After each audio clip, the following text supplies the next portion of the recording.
So completely different kind of side, a much bigger brand. But at the end of the day, it's, you know, Pepsi, it's soda water, it's sugar and water and a little carbonation. So, you know, but they're huge marketeers. They've learned how to really market this in lots of different ways, including big Super Bowl campaigns.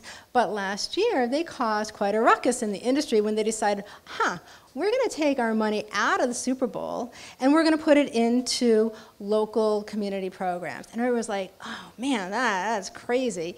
And that really started with an insight about what they wanted from their digital strategy. They had each kind of, each soda had their own brand digital destination, and, you know, really, again, how much can you do at that place? So they decided it's how we infuse digital across all of our marketing programs. The first step was socializing the brands and getting all the brands to quickly move away from destination sites and start creating experiences. And they gave this brief to the brilliant people at Chiat Day, and as you're probably aware, this is what they came up with.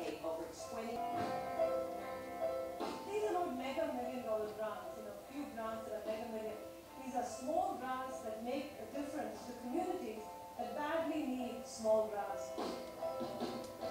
The things that people care about, get them funded, and then make sure that all of the things that are happening have real impacts in communities all across America. I'm sure you've gotten from your friends, vote for this, or I like this, and isn't this cool? And it is cool. And some of the results are Pepsi, the bottlers, have gotten a lot more local clout. Now, I don't think that was a problem that they were trying to solve, but it certainly is a great upside, because a lot of times when you're working in the realm of big campaigns, what comes out of corporate and seems like this is what we're going to do and we're all behind it, when you get down to the franchise level or the bottler level, it becomes a little bit not so understood, or maybe not considered as useful or relevant. In this case, the bottlers, while perhaps not originally behind it, like, what, you're going to take our Super Bowl campaign away? What are you talking about? But now they've really gotten behind it, and here's why.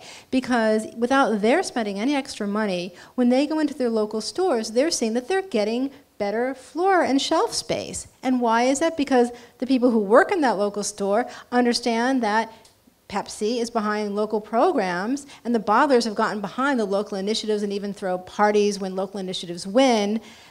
Now this is a win-win situation. So without spending more money, they're getting preferential treatment on the retail level. So the bottlers love that.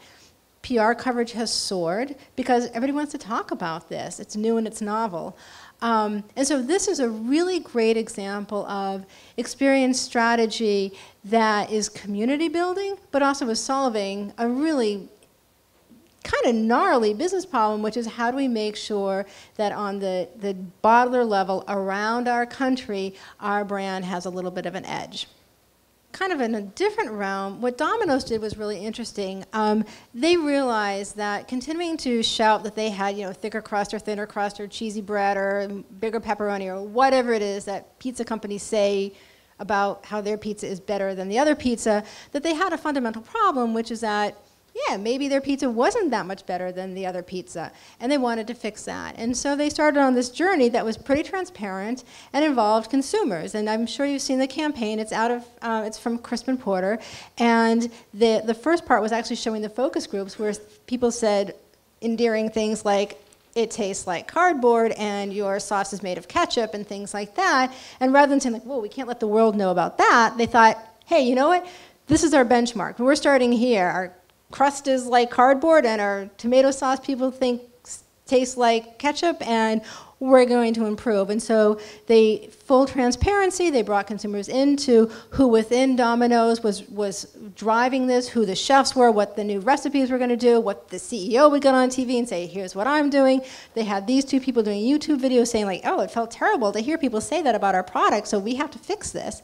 And now, as we all know, they've launched a new product, and they actually went to the homes of the people who were in the original focus groups and had them test it, and they filmed that and probably prayed, like, hope they really like it. But highly experiential in the sense that it started with the product experience. You don't get any more authentic than that. And they let all of us witness the transformation. And, you know, at this point in time, they seem to still be behind it. And I haven't seen anything. I looked a little bit to try and find if there was like, backlash anywhere, people saying like, oh, this stuff is still really bad, but it's not. So it seems to me that they are solving that problem in an experiential way, rather than just doing another campaign that says, hey, no, really, we have thicker crust. This is the final example that I'm going to share with you. This is very, very new. It's a company called Replenish, and their experience strategy was really born of product innovation. Basically, the gentleman who founded it is a tree hugger, that's what we like to call them on the West Coast, and pretty fervent about it. And he really got tired of using his Windex or his polish or whatever, and then like throwing the bottle away. And he thought, well, there's got to be a better way. So he designed a bottle that can have multiple uses. It's all from recycled materials. There's no little springs in there to hold the squisher on or whatever. And basically you buy the bottle, and then you buy these highly concentrated tabs of whatever cleaning solution you want to use, and then you add your own water. So it just makes sense like across a lot of ways. And so when you're done with the solution, rather than buying a new bottle, you just buy a little tab. So he launched it, and they launched it in the right places. They let the word out through Good Magazine and certain websites, and great PR. And they ran out of product.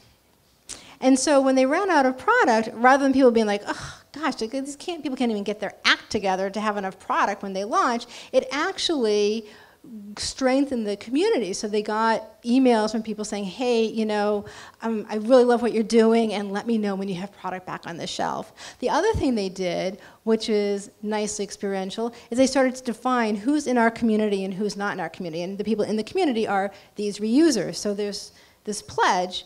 I pledge to the best of my ability to squeeze every drop out of every last drop, to challenge the notion that nothing lasts forever, to take matters into my own hand and mix local, to think what I do through to the end, and to enjoy a clean house and tidy conscience. I pledge to be a reuser. So defining the community, giving them a new product, a new way of acting, and a strengthened community when you run out of product quickly into launch.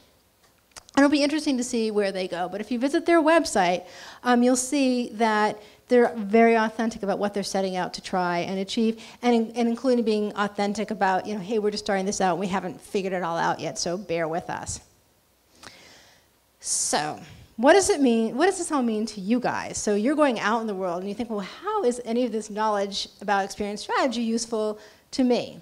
Well, let's start with the people who ultimately do a lot of the hiring, the CEOs of our country. CEOs now know that transparency trumps fake authenticity. They see enough examples of where if they try to just do a campaign and say, hey, we're behaving this way, and then over here they're really not, that they get caught. So they're not going to do that anymore. They're also starting to really catch on to the fact that everything communicates. So how something's designed, how you are dealt with in customer service, it all leaves an impression. And you can shout all you want in messaging, but that doesn't erase from my brain the fact that that really didn't feel so good when I was in their store. So McDonald's, they're investing $2 billion in a plan to win growth strategy that's invested across experience design, specifically 3 pillars: menu innovation, store redesign, and an upgrade of the ordering experience. The president of McDonald's, Don Thompson, has this to say: success depends on design. People eat with their eyes first. If you have a restaurant that is appealing, contemporary, and relevant both from the street and the interior, the food tastes better. It's a little bit of a duh, but it's a duh that hasn't really been acted upon until recently. When this plan to win strategy was announced, and it was announced about 18 months ago, McDonald's stock soared. It soared over 430% now. Now, why is this? Because Wall Street, they don't really spend a lot of time eating at McDonald's. All they want to see is that they're doing things to cut costs and be more profitable, et cetera. But Wall Street also understands from a business standpoint that experience strategy is efficient. It's more efficient than continuing to spend money on advertising and big campaigns when you haven't solved the fundamental how does this feel to be in this store and eat this food issue. And this is why this Forrester research says that 47% of business executives say that customer experience will play a very important role over the next 3 years. 73% of respondents, these same executives, say that lack of a clear experience strategy is a key challenge. Now, why would it be such a challenge? Because it seems like it's pretty easy to do. Hey, you know, most beautiful airline in the world, or, you know, the most green way to clean your home. But I think, Jen and I were talking about this, one of the reasons it is difficult for these companies to come up with an experience strategy because they lack the type of talent that resides in this room. Just like it's hard for companies to come up with that core one-line strong platform and a creative brief that then sets the stage for really big thinking and big ideas. The same thing goes for experience strategy. They may have a lot of the right impulses, but defining it in a way that serves as a launching pad for a lot of people who have to make a lot of things happen and make a lot of decisions within a company, that talent doesn't really reside in a lot of firms. So this is a reason why this notion of experience strategy within companies is really being taken seriously, and it's starting to reside in the C-suite. And for those of you who don't know, so the C-suite used to be like the CEO, so Chief Executive Officer, and the CFO, Chief Financial Officer, and the COO, Chief Operations Officer. And nowadays, the CMO, the Chief Marketing Officer, is actually invited into the C-suite. And it's, instead of being something that's kind of down in customer loyalty land, and let's make sure that like we don't screw up on the call center, it's up here as a driving strategic entity for the company. So what happens is the CMO is part of that core group within a company that's defining the strategy, and the CMO partners then with the design group internally or externally, product and service innovation, and that includes R&D, and then customer relationship management. And then once that idealized experience is defined, the touch points are prioritized, like we talked about, and then an experience strategy guidelines are produced. And then once that happens, then all the external agencies and partners are briefed. And so that's design, PR, advertising, loyalty, digital, media, you name it. They're briefed, and ideally they're measured against how are they delivering against this experience. So this is kind of the world that is starting to evolve in very real time in experience strategy. Most specifically, what does it mean to you? Well, I like to think it means more opportunity. We like to think it means more opportunity for seed. It means that the medium that you get to play with is broader and deeper. So think about all those touch points.